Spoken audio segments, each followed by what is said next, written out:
It's over. After dropping out of the top 200 altogether, Netflix has made the not so difficult decision to axe with Love Meghan, plunging the Duchess. All right, let's break this down and really dig into what's going on with Meghan Markle, Netflix, and the wider royal circus swirling around her and Harry. There's a lot here. Failed shows, collapsing deals, Harry's awkward promises, whispers about Diana, and even people fussing over Kate's hair. So here's the headline. Netflix just pulled the plug on Meghan Markle's project with Love, Meghan. It didn't just flop. Who really cannot seem to iron her clothes. As I say, I'm not a fashion person, but seriously, into new crisis. The exclusive from Rob Shooter, who was the first to officially confirm that Netflix was ending its exclusive partnership with the Sussexes. He writes, "The royal glow has dimmed. Meghan Markle's Netflix project with Love Meghan won't be getting a third season, sources confirm to Shooter Scoop. Despite Meghan and Harry's fresh multi-year first look deal with the streamer, insiders say the lifestyle-heavy series is on life support. The second series was a bust, never cracking Netflix's top 10 in the US, UK, or globally. The numbers were dreadful, one insider admits. Netflix wants global hits. Meghan's show just didn't deliver. While a holiday special is still slated for December this year, insiders call it a swan song. Unless Meghan reinvents the format overnight, it's done, one source warns. The show's biggest misfire, it was designed to boost her lifestyle line as ever, but with flat sales, the synergy flopped. Netflix doesn't care about brand tie-ins, they care about subscribers, and Meghan isn't moving the needle, says another source. That leaves Meghan scrambling for her next big deal under the Archewell banner. She wanted With Love to be her reinvention, a Hollywood Observer tells Shooter Scoop. Instead, it looks like an expensive experiment with a festive farewell. And sure enough, the numbers don't lie. Salty Duchess has been across them since day one, globally, when Netflix ranked her as the 73rd most popular show. But look at the fall. 85 day 2, 98 day 3, 118 day 4, 127 day 5, 129 day 6, 134 day 7, 136 day 8, 154 day 9, 179 day 10, 196 day 11, day 12, gone all together. And what's so fascinating is that even Meghan's natural allies, especially those in the MSM, are realizing this is a bust and trying to get her to understand that there has to be a second act. So look at this from the Los Angeles Times, the liberal left-wing Los Angeles Times. Why is Meghan Markle wasting her time with Love when she could just go back to acting? And their culture critic posed this question. Many are predicting that With Love Meghan will not get a third season, though Christmas special is on the books.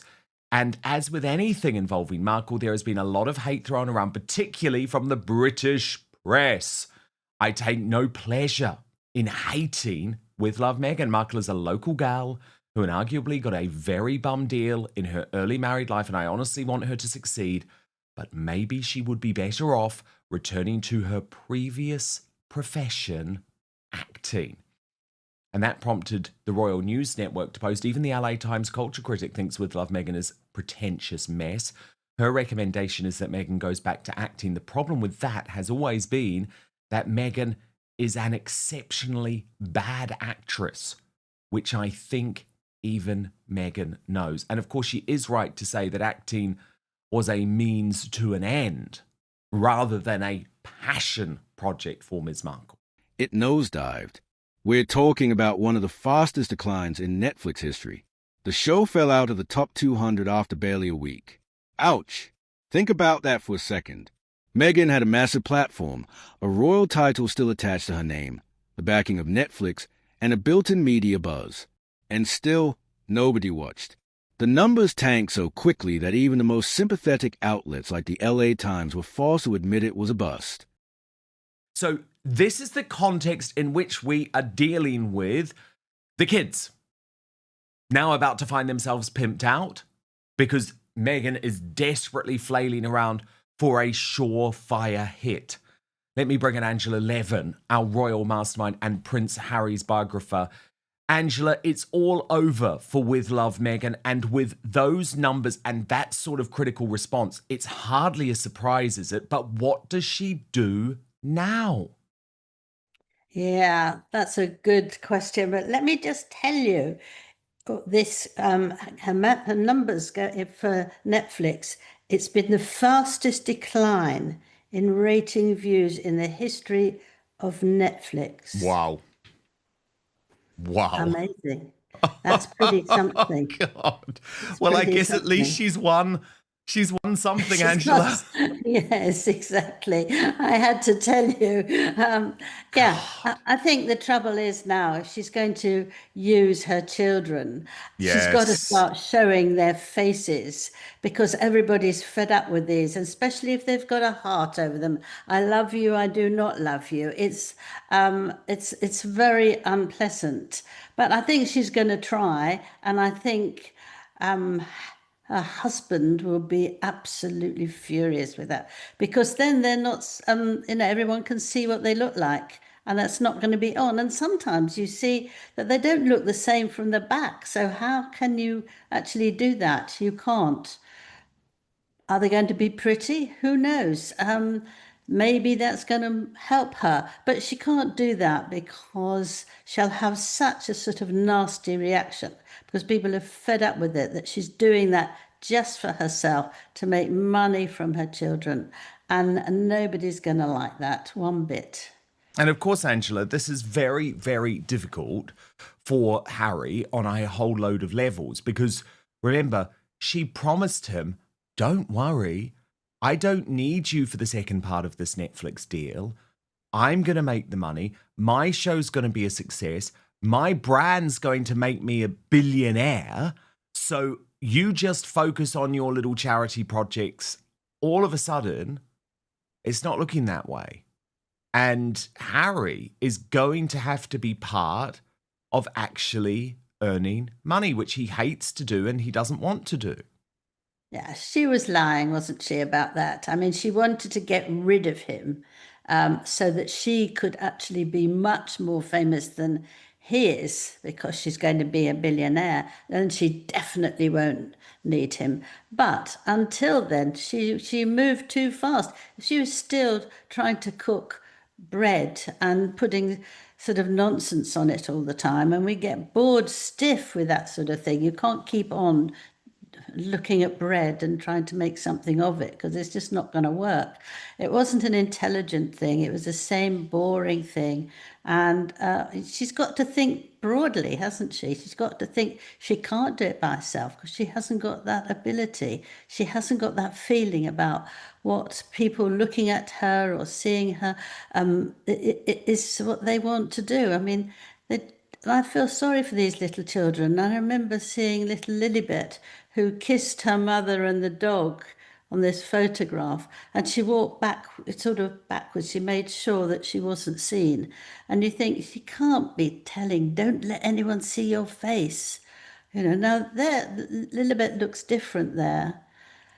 Well, she's not going to be able to make lots of money from football t-shirts, is she, either? Well, she's trying all of these little sort of cash cows involving the children.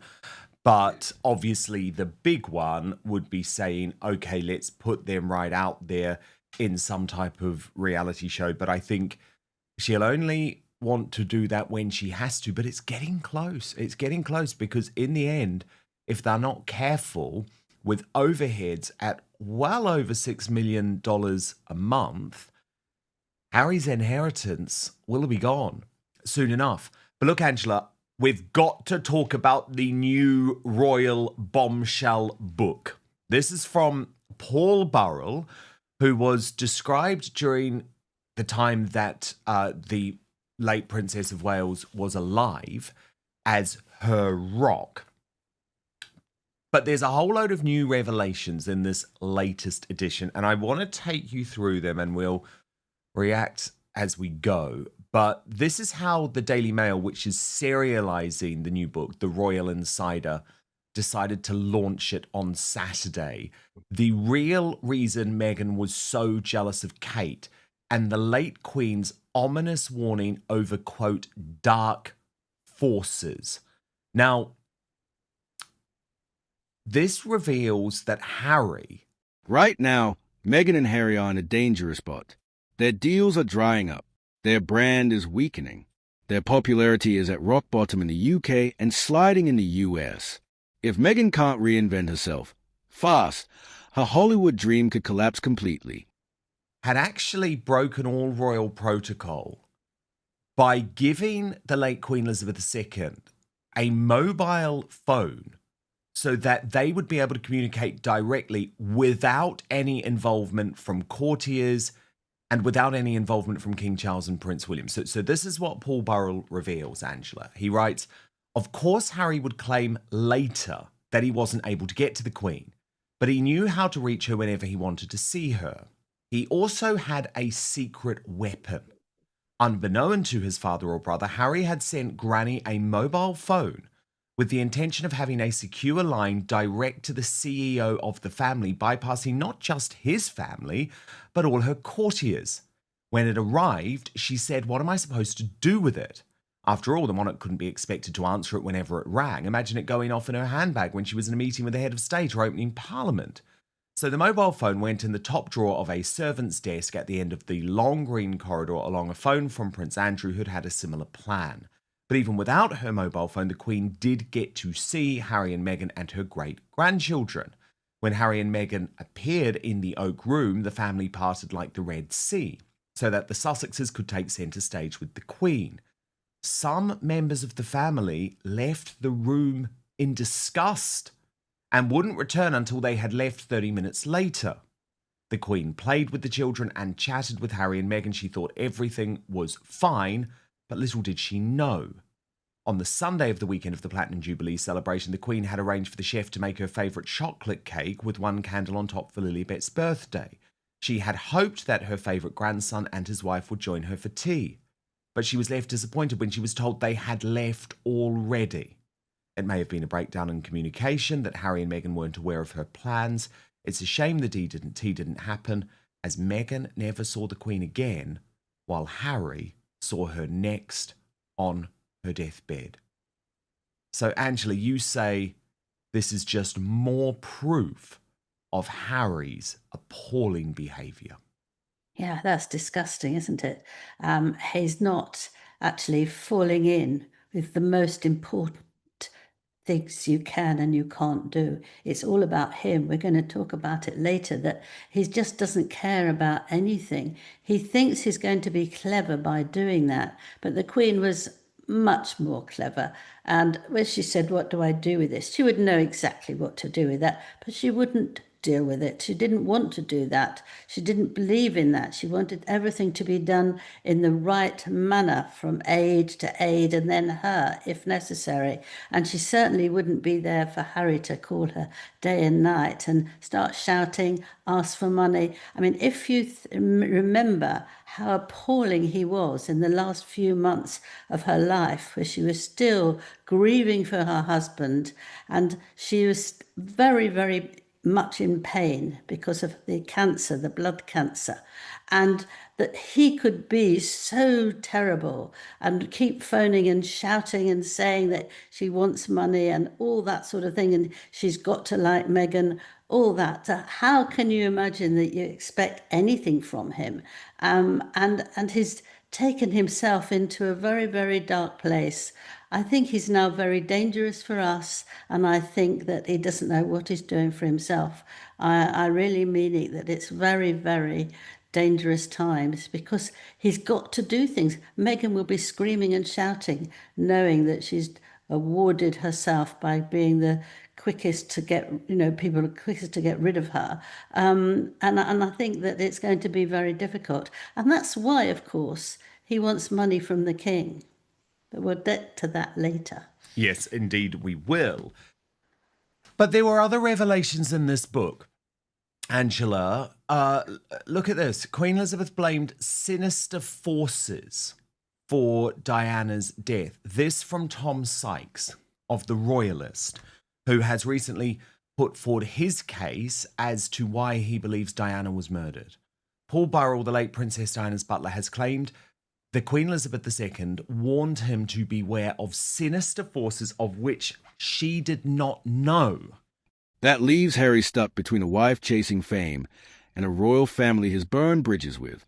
The Sussexes are running out of moves, and the world is watching, popcorn in hand, waiting to see whether they reinvent, retreat, or self-destruct. The end with love. Meghan isn't just a TV cancellation. It's a symbol of the Sussexes' bigger problem. They've lost their shine. The public intrigue has faded. The sympathy has dried up. And now, without their titles, without hits, and without goodwill, they are facing a reality they never wanted: irrelevance. Meghan wanted to be the next Oprah. Instead, she's becoming a cautionary tale about overexposure and ambition gone wrong. Harry wanted peace and purpose. Instead, he's watching his inheritance and reputation crumble. And together, they are walking a tightrope that gets shakier by the day.